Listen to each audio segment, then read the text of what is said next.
kind of one of the concerns that some people have is like, if our assignments are GPTable, then we're going to have some students that are going to just use GPT to do it and then kind of not get any value of that assignment.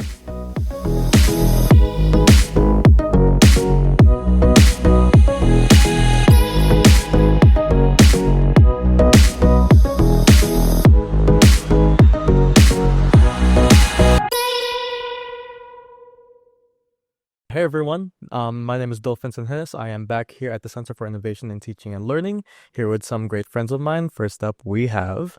I'm Ryan. I'm a master's student in computer science. And hi, I'm Eva, and I am a master's student of Latin American and Caribbean Studies. Awesome. It's great to have you guys here. So first off, we can start with just this discussion around AI. Have you guys used AI at all in your different studies, whether it be in maybe your undergraduate studies or right now as a current graduate student, Ryan, maybe? I occasionally use GPT or similar as like a faster way to search for something. If I want to find a piece of code that does something I want, sometimes it's easier to just ask GPT to write it for me. Yeah, awesome. Your experience? Yeah, I think ChatGPT came out in my senior year of university, and I found out like in the very last semester of its existence. It was a friend that talked to me about it. At first, I was very averted to engage with it. Yeah. And I was like not really understanding how it would work. So it took me like a solid 3 months from like knowing that it existed to start using it in my life. But yeah, I definitely started using it. Especially has helped me when trying to learn new languages and trying to understand like things when I am like not getting what I want from Google. It's easy to just like explain this for dummies and that's it. Right. Yeah. What are you guys' opinions on kind of using it maybe in helping with your classwork maybe or some assistance there? I think it's a double-edged sword because the way it's trained is it's really good at predicting the next word in a sentence based on all of the previous words so far that it has seen. Yeah. And that means that if you ask a good question, you're going to get a good answer, but you can ask it, for example, why is 2 + 2 = 5? And it is still going to try and answer you a reasonable sounding answer, even though that's something that you know is false. So you have to be kind of careful with it, I think. Yeah. Yeah, honestly, I think I use it when I want to summarize information. Like if I don't have the time to go through all of my notes at that specific moment, and I want to refer something, I just like attach my notes in there. Also because I'm not a native English speaker, I don't fully like trust that I'm writing in the most natural way sometimes. Yeah. So I always like to put maybe emails and like asked if there is like a more efficient way of saying this or a more like fluent way of saying something. I like to count on it like that. I also have spotted something about what you were saying, and so I try to refrain to use it with things that I really feel very confident in my knowledge about. So like if I am talking about something that I don't really know, maybe I can use it as, how everyone uses Wikipedia or something like that. Like it's a nice introduction, but I try to avoid using AI when I am not really sure what I'm talking about. It's not going to be the guidance of my knowledge, I guess. Yeah. No, and you guys are from different backgrounds because first we have you in computer science and we have you in Latin American studies. How do you find that difference, I guess, and maybe how humanities people might view AI versus maybe how STEM or tech people might view AI? Any thoughts there? I think just by the nature of how models like GPT work, they tend to be maybe better for social sciences applications because when you start trying to do math or start trying to do some kind of more like computer science-based proofs, for example, the GPT doesn't have this distinction internally between words and numbers, or words and like kind of objects that you might use when you're trying to do a mathematical proof. Yeah. And this means that a lot of the time it's just going to kind of fall flat on its face in these tasks. Whereas if you're just interacting with it via natural language and trying to get only natural language back, like a summary or something, then it tends to do a much better job. Oh, interesting. That's actually the first time that I heard that might be more beneficial for, the humanities natural language applications. Huh. I think that in my field of study right now is like kind of I think that everyone uses it, and I think that everyone is embarrassed of it at this point. That's how I feel like the majority are facing it right now. We're like very confused on like what's the limit between like the functions of AI for our job, and then when we like come up with empirical knowledge based on the things that ChatGPT helps us do. So I think for me, at least, and my peace of mind, I use ChatGPT to like develop ideas that I have in my mind with like very clear authors, structures like that. Like when I have like a clear scheme of what I want to do, but I know that doing it word by word would take me 2 hours. I just like create the structure of what I am trying to write, but I let ChatGPT write it down. Yeah.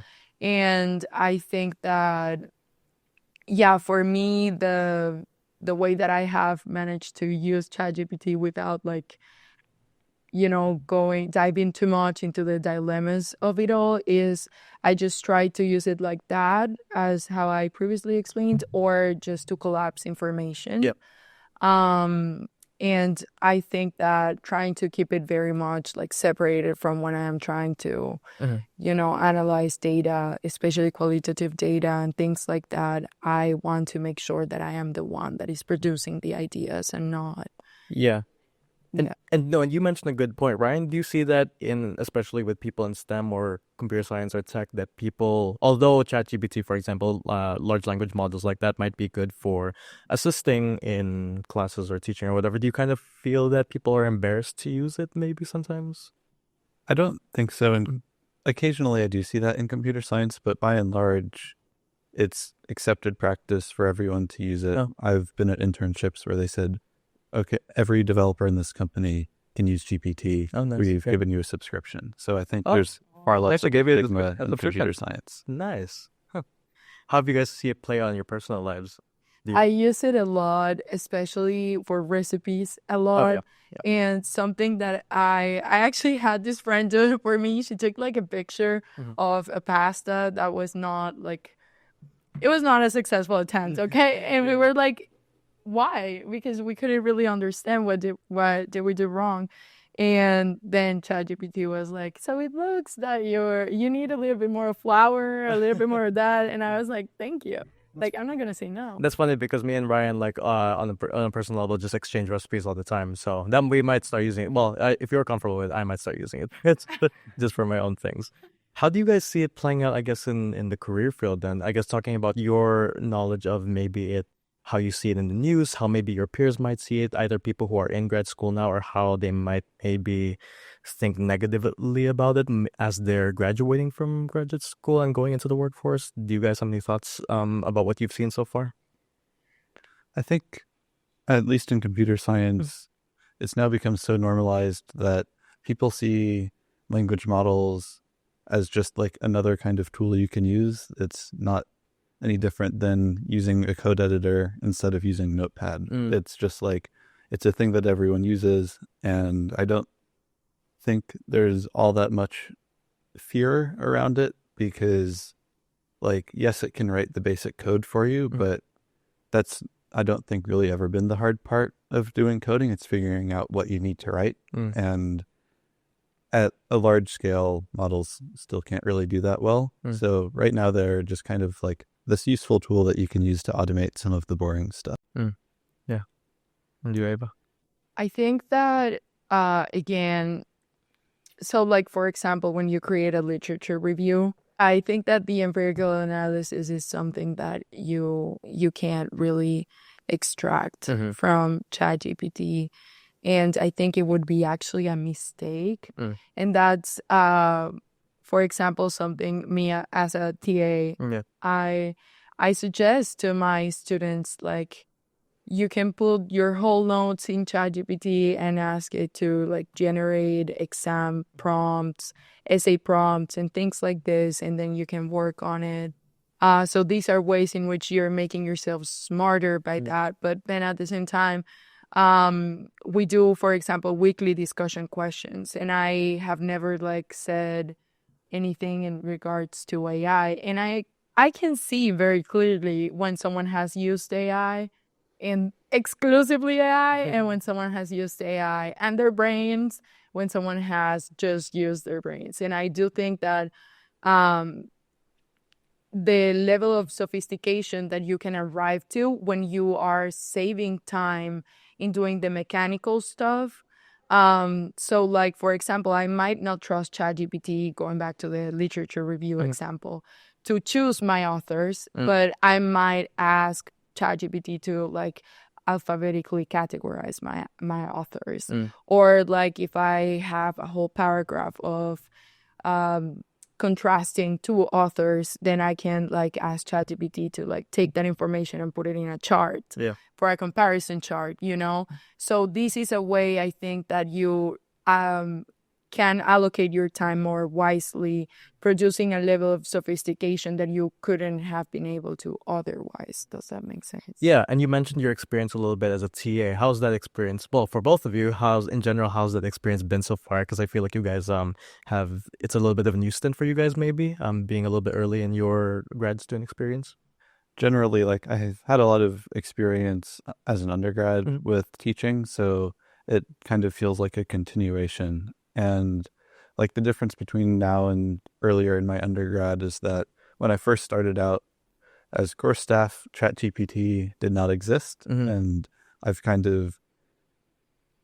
been course staff ever since it's been around for various courses. And I think what I notice is that, kind of as you alluded to, you can definitely tell when answers were generated like fully with GPT, partially, or not at all.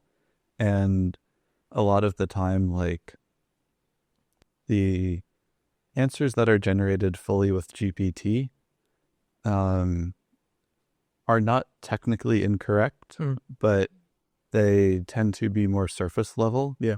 And you don't see that from people that have actually put some thought into the activity. And I think that's kind of one of the concerns that some people have is like, if our assignments are GPTable, then we're going to have some students that are going to just use GPT to do it and then kind of not get any value of that assignment. So thinking about how to kind of balance that is interesting. Right, just an overuse of the tool, kind of. Because a lot of people compare the development of AI as just another version of when people developed a calculator. But this is just this is totally something different. Your experience as a grad student, Eva?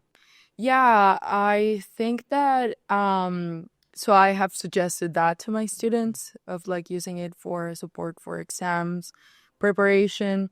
Another thing that I like always to do is I create my slides based on my personal notes that I have from like different sources and stuff, and of course the PowerPoints that my advisor, that is also my boss, and the professor of the class that I am TAing, what the slides have, and I just like have that as my base. But if I am writing, for example, in my slides, I like submitting that to AI, and I like for AI to like catch any typo. I like being like asking questions of how can I like synthesize this information, because there are PowerPoints, so I want them to be as schematic as possible, but I still don't want it to be an oversimplification, and I want people to be able to like just read 3 words and know what I mean, you know, without like, you know, having people being like, what does these three words mean, and I use ChatGPT for that.